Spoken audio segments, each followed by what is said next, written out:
Buenos días a todos. Pues quisiera comenzar este domingo con una oración, una necesaria oración para el día de hoy y para todos nosotros, para mí también personalmente.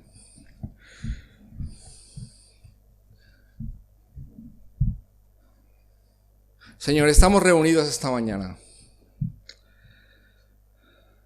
para clamar a ti, para pedir misericordia. Tú nos conoces a cada uno de nosotros, conoces nuestros corazones mejor que nadie. Tú sabes quiénes somos. Pero aquí hemos venido a ti, hemos venido a buscarte, Señor. Y esta mañana necesitamos de ti, necesitamos ver tu gloria. Así que, Padre, yo esta mañana, como persona humana, como hijo tuyo, me quiero amparar a ti. Me quiero acoger a tu santo nombre, a tu santa palabra, Padre. Porque comprendemos que todo esto, la iglesia, cada uno de nosotros, tu palabra, tu alabanza, tu gloria, es todo espiritual. Y por eso clamamos esta mañana para tener este encuentro espiritual contigo, Señor, contigo. Porque si no, nos vamos vacíos, nos vamos sin nada y queremos sentirte a ti, glorificarte a ti, experimentar tu gloria, Señor. Te pido, Padre, que nos acompañes esta mañana y que tú seas el que dirija tu culto, Señor, tu palabra, los corazones. Te lo pedimos en nombre de Jesús. Amén. Pues muy buenos días, queridos hermanos. Hemos comenzado una serie en el libro de Ageo. Y hace pues unas semanas, en el mes de junio, tuvimos la primera predicación, pero que fue una introducción general de todo el libro. No sé si todos estabais aquí. Una introducción general donde vimos una vista panorámica del mensaje de la profecía de Ageo con algunas aplicaciones prácticas para nuestra vida. Espero que después de haber escuchado estos mensajes, pues nos haya entrado el gustillo, el interés de conocer pues el Antiguo Testamento, los profetas, la palabra del Señor en aquel tiempo, que es totalmente relevante en el día de hoy. El domingo pasado, el domingo 18 de agosto, tuvimos la primera predicación del texto realmente de Ageo, del libro de Ageo. Fue basada en el capítulo 1 y era un llamado a la reedificación del templo. Y seguimos el consejo de Dios desde el púlpito. Seguimos la palabra de Ageo, la palabra revelada por Dios al profeta Ageo. Seguimos este consejo y nos dijo que meditáramos en nuestros caminos, que pensáramos realmente quiénes somos y hacia dónde vamos, que tengamos realmente las prioridades de la vida colocadas en el orden correcto, que sepamos cuál es la prioridad principal en nuestra vida. Esto nos dijo este mensaje. Y hoy estaremos considerando el segundo mensaje de Ageo, que se encuentra en el capítulo 2. Capítulo 2 de Ageo, en los 9 primeros versículos. Pero antes de comenzar con el texto, me gustaría que tuviéramos un momento de reflexión, un momento para meditar en los hechos importantes, hechos históricos para realmente el entendimiento del libro de Ageo, del Antiguo Testamento, de toda la Biblia, como la historia de redención. Porque realmente tenemos que estar entendiendo la palabra de Dios, viendo al Señor Jesucristo desde el inicio, desde Génesis, y mostrándonos su presencia, su gracia y su misericordia a través de toda la palabra de Dios. Y entonces vamos a ver estos puntos que yo veo que son importantes. En el año 586 antes de Cristo, lo repetimos en la anterior predicación, el imperio babilónico se llevó cautiva a Israel y destruyó todo lo que le venía por el camino. Destruyó todo Jerusalén, incluso destruyó el templo de Dios. El templo de Dios que realmente simbolizaba la presencia de Dios en medio de su pueblo. 48 años más tarde, en el año 538, el rey Ciro de Persia promulga un edicto. Promulga este edicto para que deje marchar de la cautividad a los judíos que estaban exiliados en Babilonia con el fin de reconstruir el templo de Dios. Pero cuando llegaron a reconstruir el templo, pues tuvieron dificultades. Los pueblos vecinos les asediaban, no les dejaban tranquilos, no los dejaron construir el templo. Así que pararon la obra, la dejaron un poco de lado. Y fue pasando el tiempo, fueron pasando los días y la obra quedó abandonada de 16 a 18 años exactamente. No sé, hay varios comentarios que dicen una fecha u otra. Bueno, de 16 a 18 años. El pueblo judío olvidó cuál era el fin de su vida, cuál era el fin de la voluntad de Dios para cada uno de ellos. Y habían vuelto de Jerusalén, pero se habían olvidado de la voluntad de Dios. Estaban en su pueblo, estaban en su ciudad, pero habían olvidado su voluntad. Y esto es más o menos lo que vimos en el capítulo 1. Se volvieron egoístas. Se volvió un pueblo que solamente miraba para sí mismo, poniendo sus intereses antes que los intereses de Dios. No sé si te suena esto, pero esto es lo normal en el mundo de hoy, lo normal en la vida de hoy, lo normal que ocurre en el mundo y muchas veces lo que ocurre a muchos hijos de Dios, lo que nos ocurre en el transcurso de la vida. En el año 520 es en el que comienza la profecía de Ageo. Ageo comienza a hablar de parte de Dios. Y encontramos que fue escuchado por los dirigentes del pueblo y por todo el pueblo.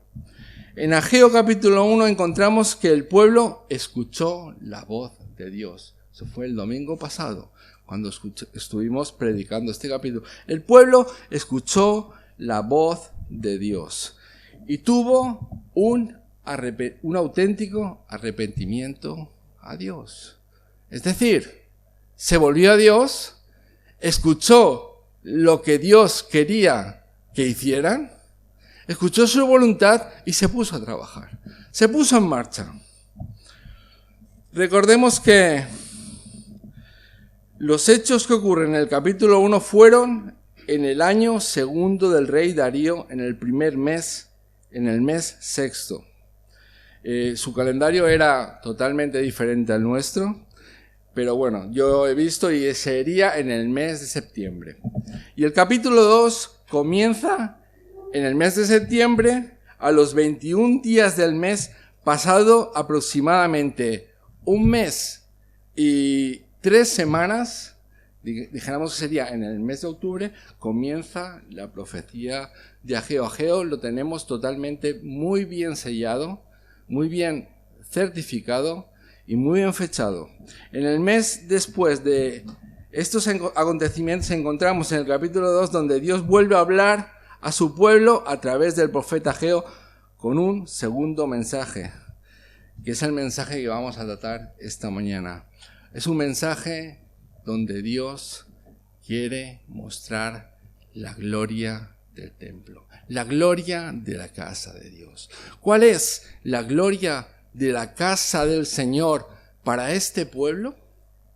La gloria de la casa del Señor para este pueblo es la gloria de la casa del Señor para cada uno de sus hijos y de sus hijas en el día de hoy, porque la gloria del Señor no ha cambiado.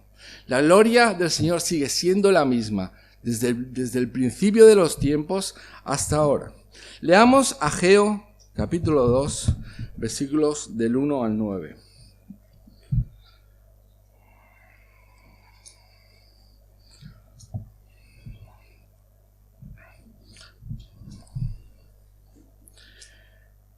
En el mes séptimo, en los 21 días de mes, vino palabra de Jehová por medio del profeta Ageo, diciendo: Habla ahora a Zorobabel, hijo de Salatiel, gobernador de Judá, y a Josué, hijo de Josadac, sumo sacerdote, y al resto del pueblo, diciendo: ¿Quién ha quedado entre vosotros que haya visto esta casa en su gloria primera? ¿Y cómo la veis ahora?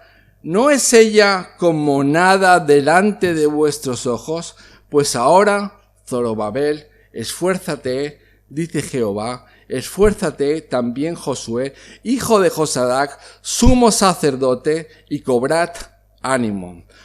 Pueblo todo en la tierra, dice Jehová, y trabajad, porque yo estoy con vosotros, dice Jehová de los ejércitos, según el pacto que hice con vosotros cuando salisteis de Egipto. Así mi espíritu estará en medio de vosotros. No temáis, porque así dice Jehová de los ejércitos: de aquí a poco yo haré temblar los cielos y la tierra, el mar y la tierra seca, y haré temblar a todas las naciones, y vendrá el deseado de todas las naciones, y llenaré la gloria de esta casa, ha dicho Jehová de los ejércitos. Mía es la plata y mío es el oro, dice Jehová de los ejércitos. La gloria postrera de esta casa será mayor que la primera, ha dicho Jehová de los ejércitos, y daré paz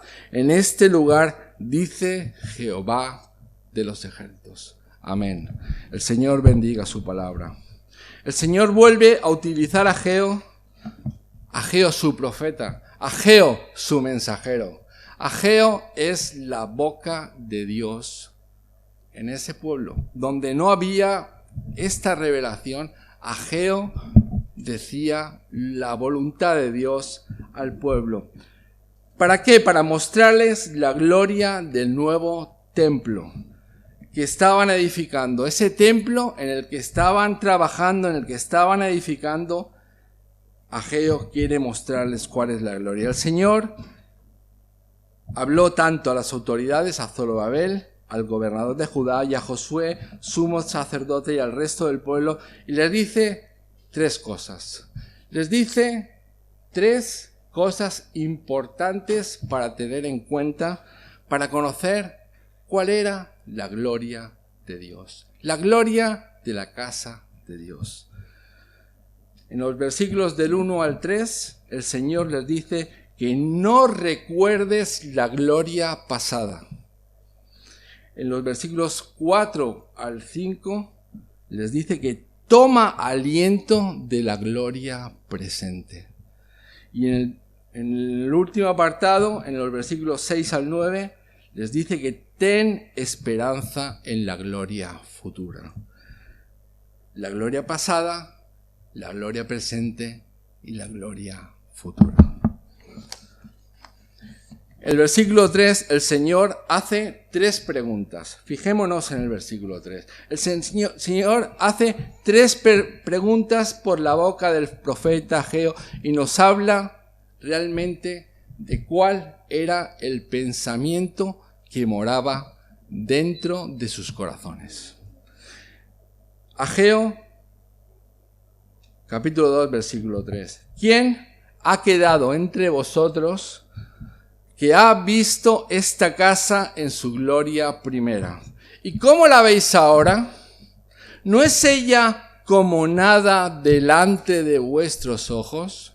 El pueblo estaba desanimado. Habían comenzado a construir el templo, llevaban un mes construyendo el templo, habían marchado, escuchando la voz de Dios, escuchando la voluntad de Dios, se habían fortalecido, habían marchado con ganas de construir el templo, pero en la marcha, en la construcción, cuando ya estaban con los cimientos, ellos ya estaban viendo cómo iba a ser este templo. Y ya estaban viendo de qué manera, cuál era la distribución, cuáles eran los materiales que ellos tenían para construir, y era un pueblo que se estaba desanimando. Y el Señor hace estas preguntas que hemos leído, y estas preguntas van dirigidas a las personas de más edad que estaban en este lugar, a los mayores, a los ancianos, a estas personas que ya tenían una edad. Ageo, dicen que Ageo estaba entre estos constructores también. Estas personas que ya eran ancianas, escuchan estas preguntas, porque eran personas que habían vuelto de Babilonia, eran personas que cuando eran niños, cuando eran jóvenes, estuvieron presentes y pudieron ver el gran templo de Salomón. Pudieron ver este esplendoroso y majestuoso templo con las paredes de oro.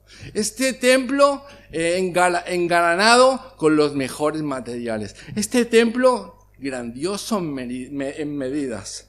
Este templo tan majestuoso, tan hermoso. Pero los que no eran, que era un templo de la época dorada del pueblo de Israel. Y lo podemos leer en Primera de Reyes, para el que no sepa cuál era la descripción de este templo. Es un texto largo, pero podemos leer algunos versículos. Primera de Reyes, capítulo 6.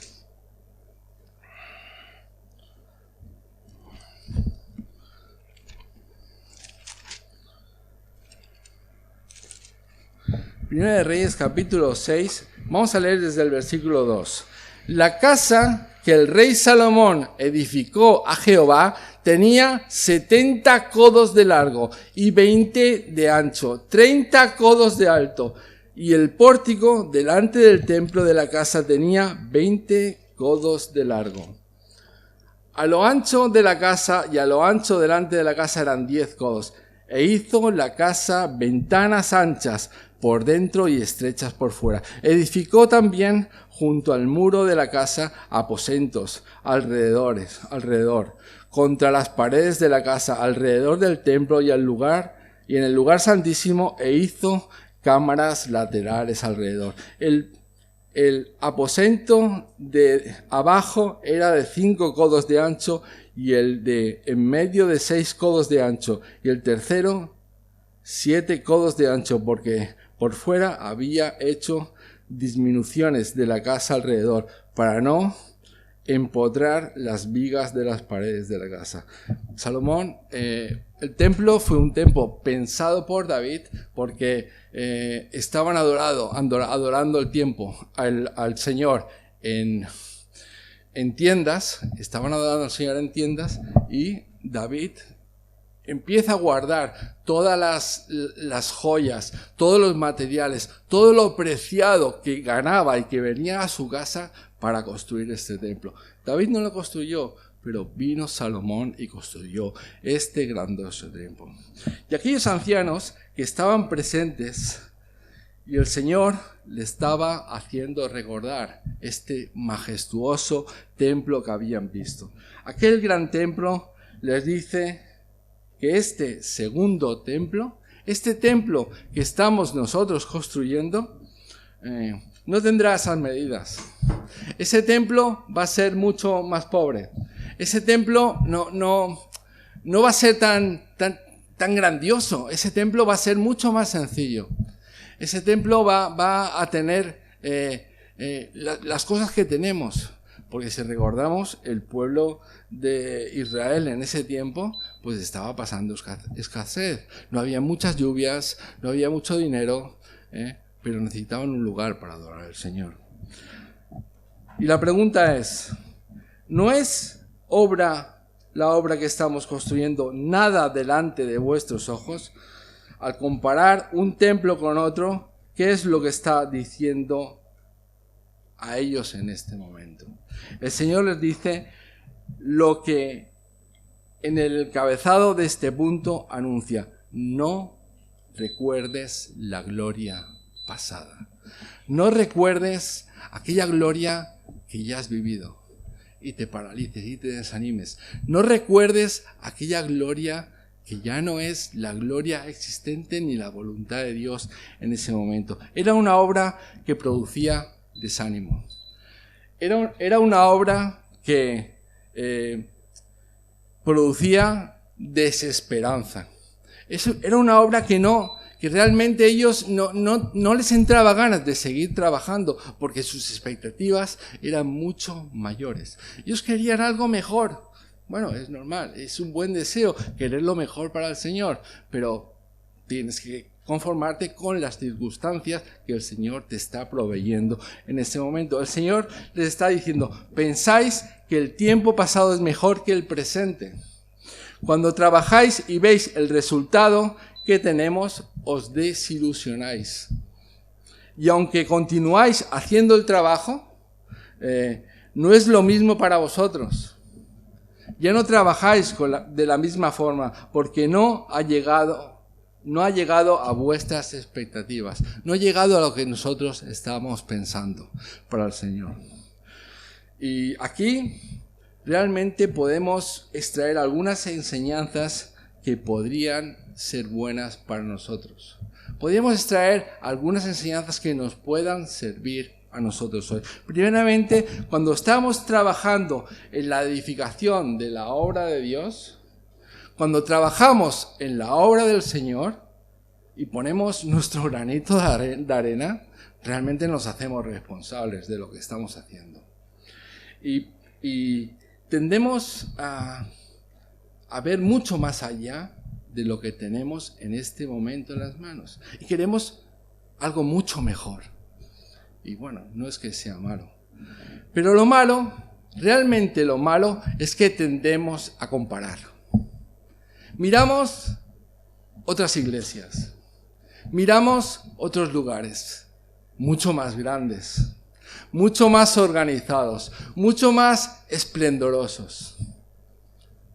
Y nos preguntamos: wow, ¿estamos realmente aquí bien en esta iglesia? ¿Estamos trabajando bien para el Señor? Nos hacemos muchas preguntas que realmente nos traen desánimo en nuestra vida. Quizá podemos ver otras iglesias, otros lugares donde la obra va mucho mejor, a mucho más ritmo, donde vemos más conversiones, pero en nuestra iglesia, en nuestro lugar, pues no avanza de esta manera, como podía haber sido aquí en el templo del Señor, en la reedificación del templo. El templo no estaba avanzando tampoco a grandes ritmos, tampoco era lo mejor de lo mejor para el Señor, pero el Señor, ya veremos, que les dice a este pueblo que continúen trabajando, que trabajen en su obra. O realmente también podemos desanimarnos.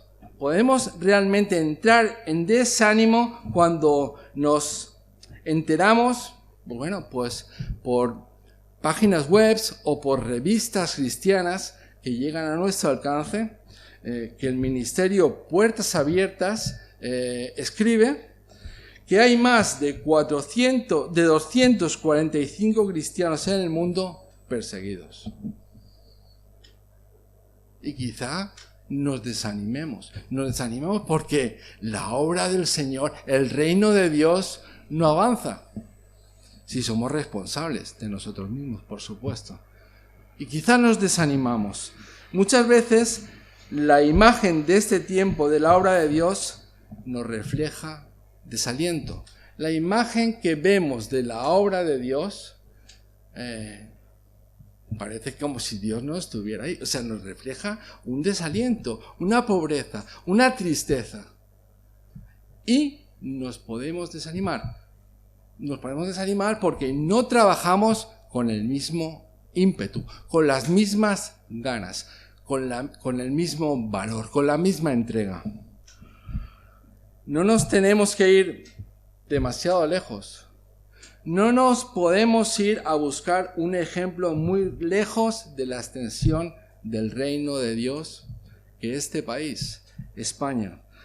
Según un estudio realizado, hay 331 pueblos de más de 5.000 habitantes sin iglesia evangélica. Y que además de esto, no tienen una iglesia cercana a menos de 5 kilómetros. Y escuchamos esto y, bueno, pensamos en la soberanía, la supremacía de Dios, y nos desanimamos porque no pensamos tampoco en nuestra responsabilidad en la obra. Pero el drama de España es que 10 millones de personas viven en lugares donde no se conoce el Evangelio. ¿No te desanima esto?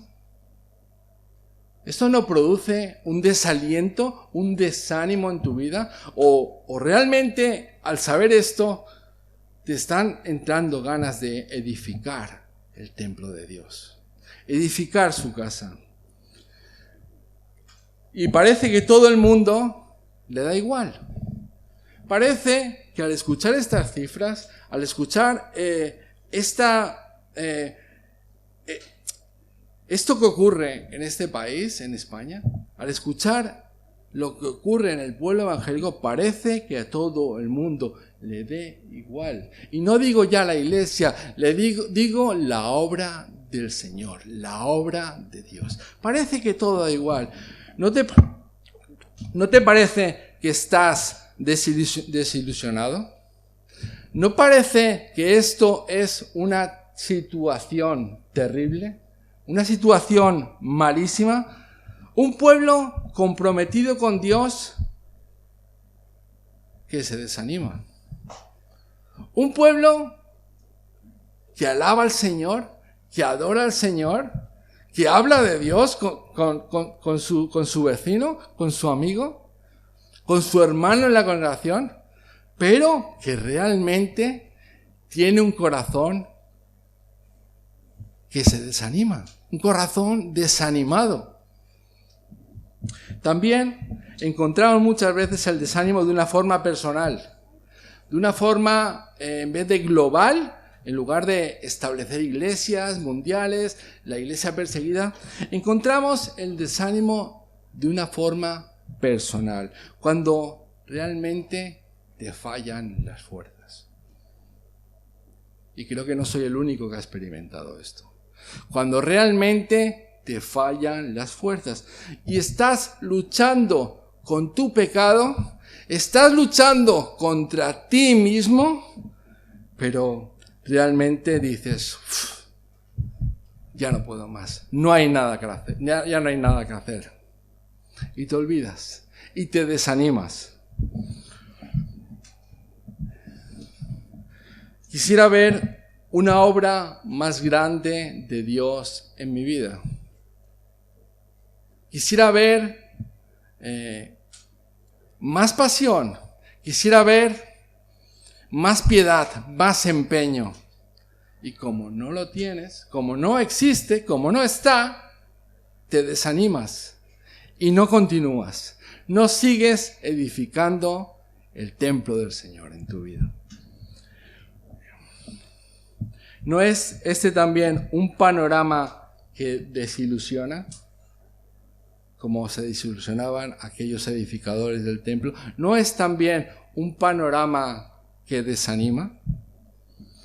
Como aquellos judíos que edificaban y ponían sus ojos en la gloria que había pasado, en aquello que habíamos sido, en aquello que habíamos visto, en aquel momento que el Señor llegó a nuestra vida, en aquella gloria que hemos saboreado, pero ahora ya solo es un recuerdo. Pero también encontramos que el Señor no nos deja nunca solos. El Señor no deja nunca solo a su pueblo.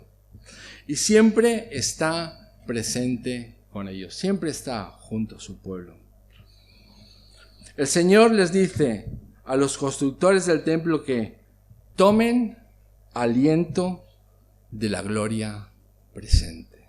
Porque la gloria presente está presente. Es la gloria del Señor, tan presente y tan palpable que la vamos a leer aquí en este texto, tan presente y tan palpable que solamente hay que verla y creer en ella.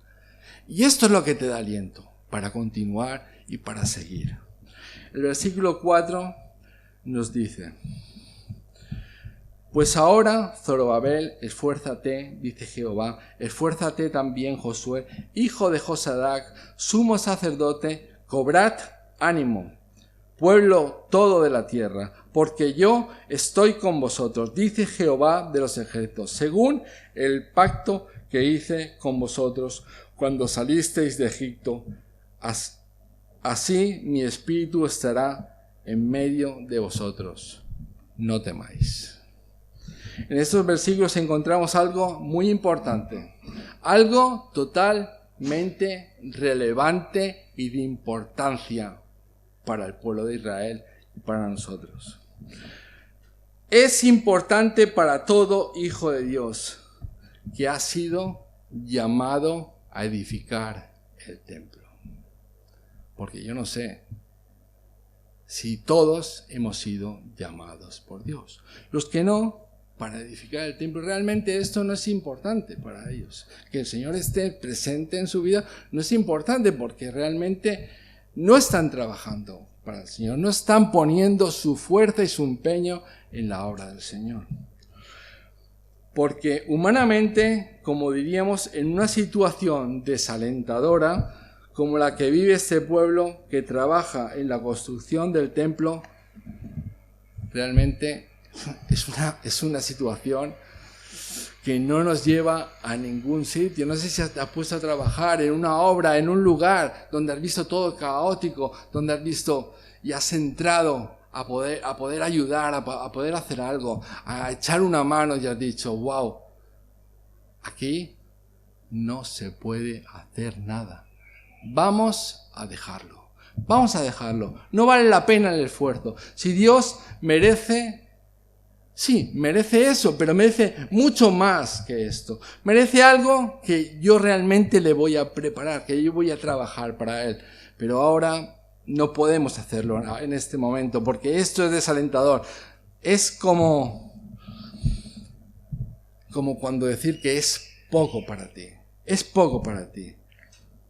Igual que muchas veces la mente humana pensamos en nosotros mismos. Y es que el esfuerzo de compartir el Evangelio nos pesa mucho.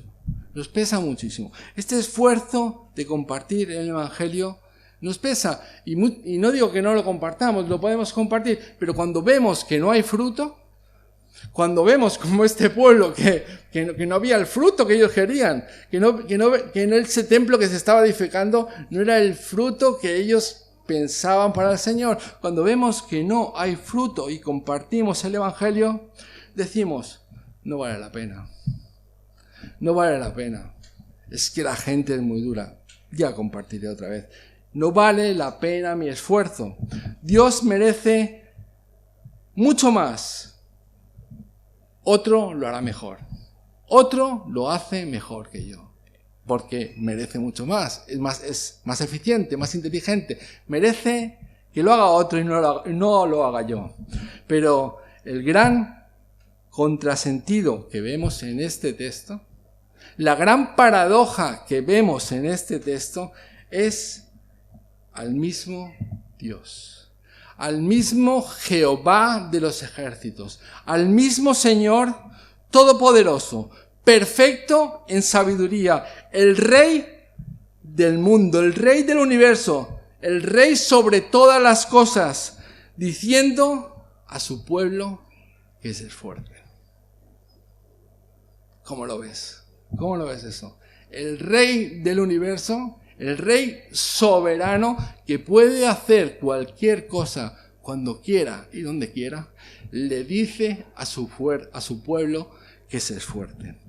Por esto es importante para nosotros. Y fijaos otra cosa, que este templo que estaban construyendo, aunque ellos se esforzaban al máximo, aunque ellos vieran el templo como estaba y se esforzaran al máximo y pusieran todo su empeño, humanamente hablando nunca podrían tener los materiales, nunca podrían conseguir la belleza visible del templo de Salomón y no cumplirían las expectativas que ellos esperaban. Y aquí podemos pensar, no nos hagamos expectativas. No queramos hacer la obra del Señor solamente por nuestros pensamientos, porque los pensamientos de Dios no son nuestros pensamientos. Solamente trabajemos, sometámonos, hagamos su voluntad, su perfecta voluntad.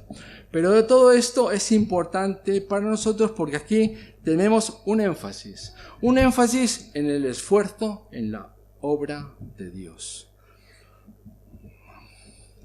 Y aunque lo que estamos realizando no veamos fruto, aunque nuestras expectativas no sean las que esperamos, Dios manda que nos sigamos esforzando, que sigamos el camino de la edificación del templo de Dios. Aquí tenemos dos imperativos a esforzarse. En el versículo 4 y otro a trabajar para el Señor. Este es un mandato a perseverar. Esta es una obligación de Dios en la vida de su pueblo a perseverar, a continuar, a levantar cabeza, a no desanimarse, a saber que la gran realidad de nuestra vida está en que Dios está a nuestro lado. En el caso, este es un mandato a perseverar y a continuar en la obra de Dios.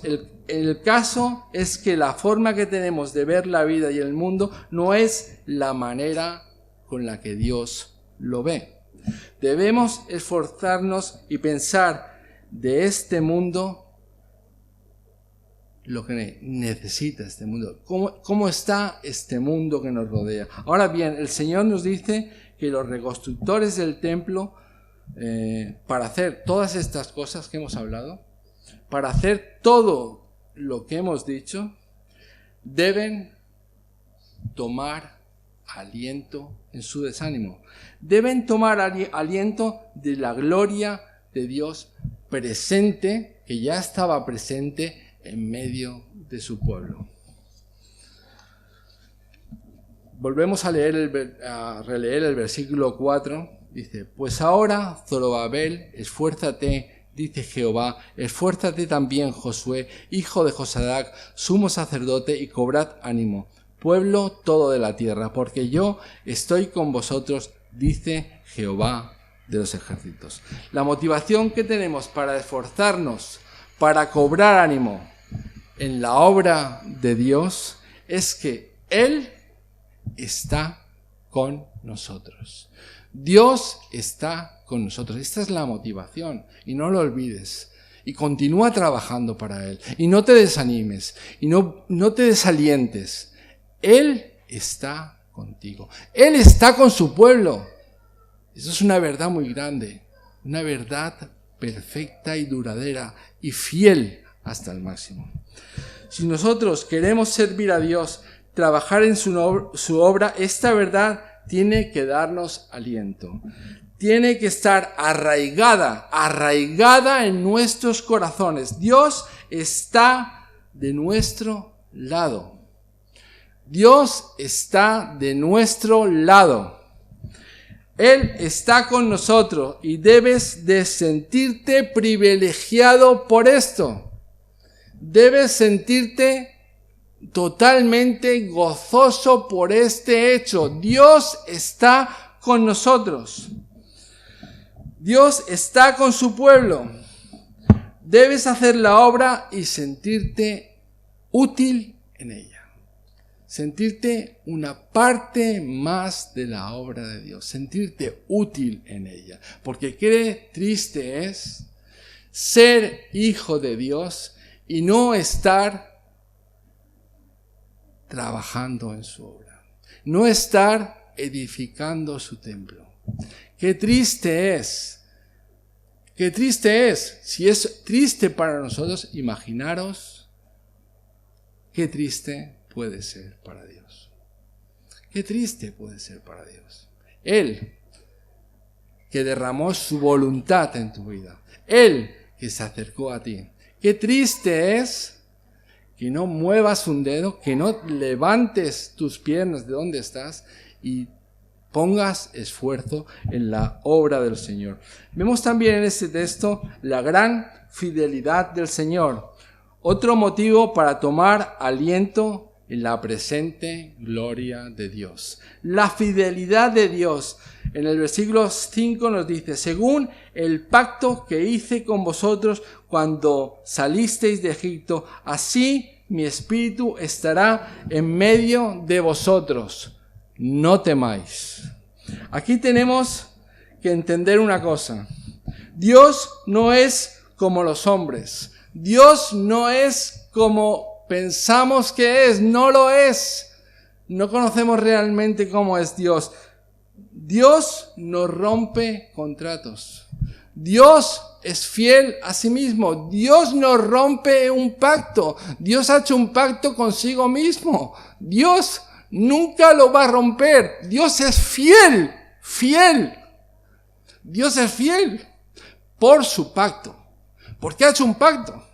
Él ha hecho un pacto, Él ha hecho un juramento consigo mismo. Nunca dejaré a este pueblo. Dios es fiel. Y pase el tiempo que pase, pasen los siglos que pasen las épocas que pasen, Dios estará siendo fiel con su pueblo hasta la eternidad. Dios es fiel. Aquí tenemos que entender que Dios no es como los hombres. Dios va a cumplir sus promesas. Él nunca miente, nunca dejará de cumplir su palabra. El pacto concertado con Israel seguirá vigente. Siglos por siglos, por siglos, por siglos. Dios obraría entre ellos como el mismo poder que obró con Moisés para sacar al pueblo de Egipto. No había motivo para poder temer en ningún momento, para tener temor alguno. Podemos ver la fidelidad de Dios en uno de sus atributos, vinculado a su persona. La fidelidad de Dios es una parte del ser de Dios. Dios es fiel y ha dado toda su revelación bíblica para ello. Él ha mostrado su fidelidad en cada uno de los libros de la Escritura. Él ha demostrado que es una persona totalmente fiel, totalmente confiable. Lo mostró sacando al pueblo de Egipto y guiándolo por el desierto. ¿No te ha mostrado a ti algo similar? ¿No te ha mostrado a ti en algún momento de su vida? ¿No has visto vislumbrar, no has visto relucir la fidelidad de Dios en tu vida? Porque Él sacó al pueblo de Egipto y lo guió por medio del desierto, por medio de la desesperación, por medio de un lugar árido, un lugar sin esperanza, un lugar donde no había nada. Dios es fiel, ha sacado al pueblo y lo ha guiado por medio de su camino. No debemos abrazar cosas que son vanas. Debemos abrazar la fidelidad de Dios esta mañana. Debemos convencernos, debemos saber que Dios es fiel y debemos abrazar esta fidelidad con nosotros. Su gloria presente en nosotros, nos alienta en el camino y nos edifica a cada uno de nosotros en su obra, porque esto, hermanos, no acaba aquí. Por último lugar, tenemos esperanza en la gloria futura. Tenemos una esperanza en esta gloria, en la gloria pasada, en la gloria presente y en la gloria futura. Tenemos esperanza en la gloria futura. Tengámosla.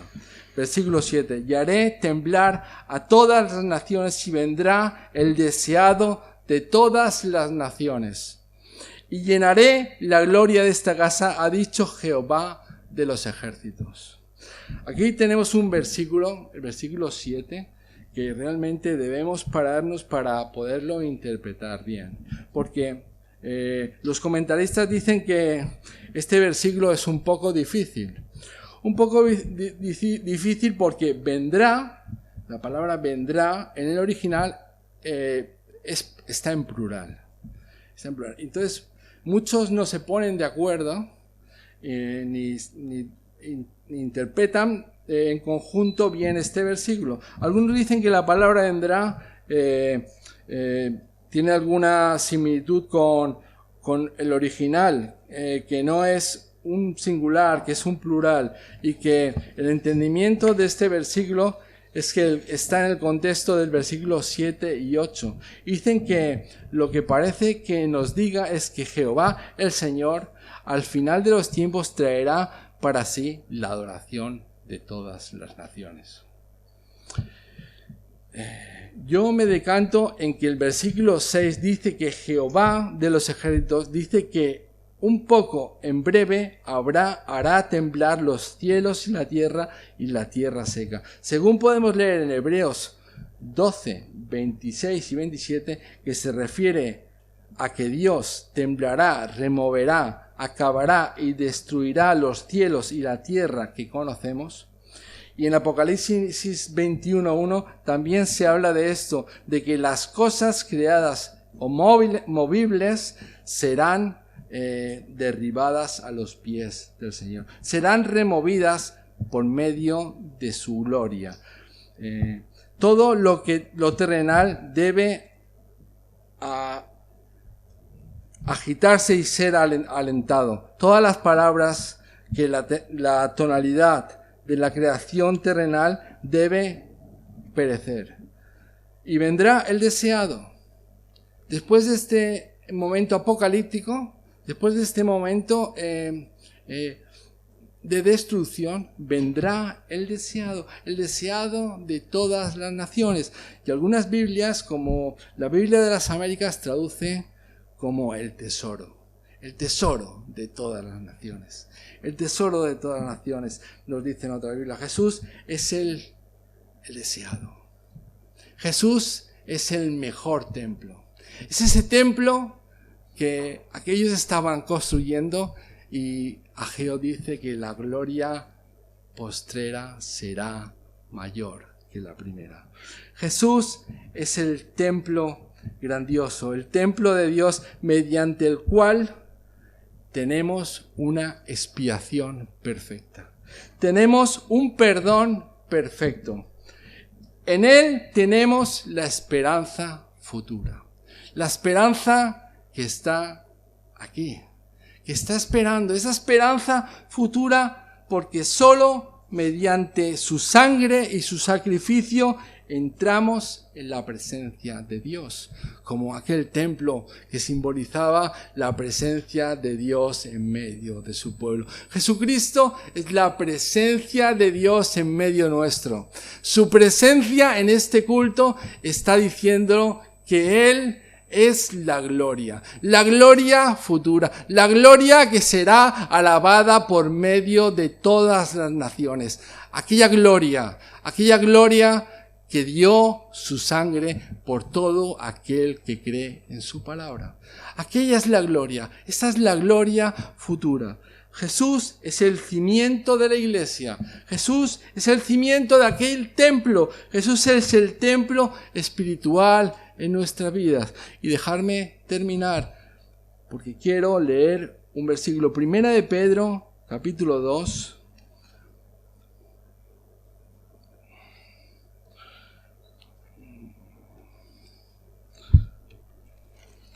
Primera de Pedro, capítulo 2, versículos 4 y 5.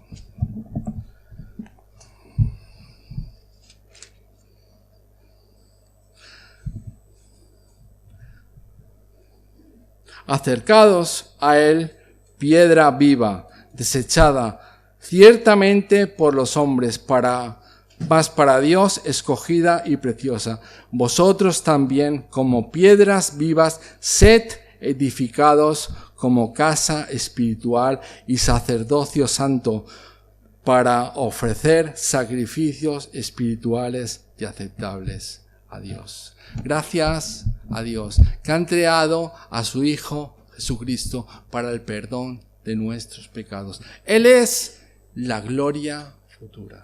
Él es la gloria pasada. Él es la gloria presente. Él es la gloria que va a cambiar nuestra vida. Es la gloria que nos está haciendo edificar su templo. Y esta mañana, si estás aquí sin el Señor Jesucristo, si no puedes darle gloria, no te vayas sin rendirte a sus pies. Porque no hay nadie más glorioso. No hay nadie que merezca tanto honor y tanta gloria que el Señor Jesucristo, que ha muerto por los pecados de todos los que creen en Él, de su pueblo. Si crees en el Señor Jesucristo, arrepiéntete como este pueblo, cuando no edificaba el templo, y obedece al Señor. Obedece su palabra, porque Él es la verdad.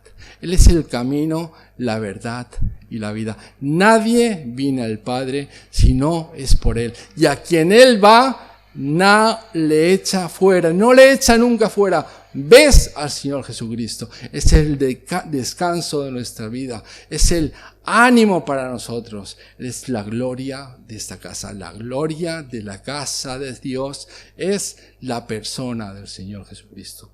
Vamos a orar, hermanos.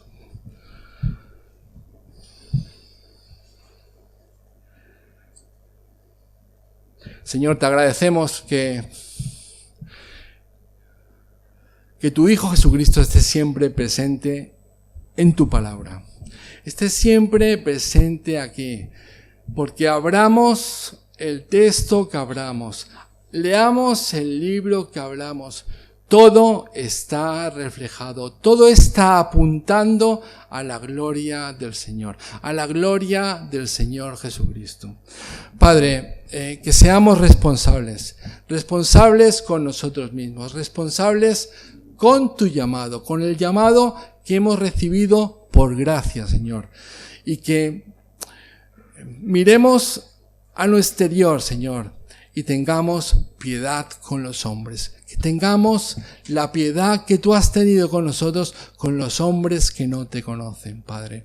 Utiliza este pueblo, utilízanos a nosotros, piedras vivas, para edificar tu templo, Señor. Para mostrar, Señor, tu gloria a aquellos que realmente están necesitados, aquellos que están vacíos, Señor, aquellos que no conocen nada que valga la pena en esta vida. Señor Jesucristo, tú eres la gloria de nuestra vida, Señor. En nombre tuyo oramos. Amén.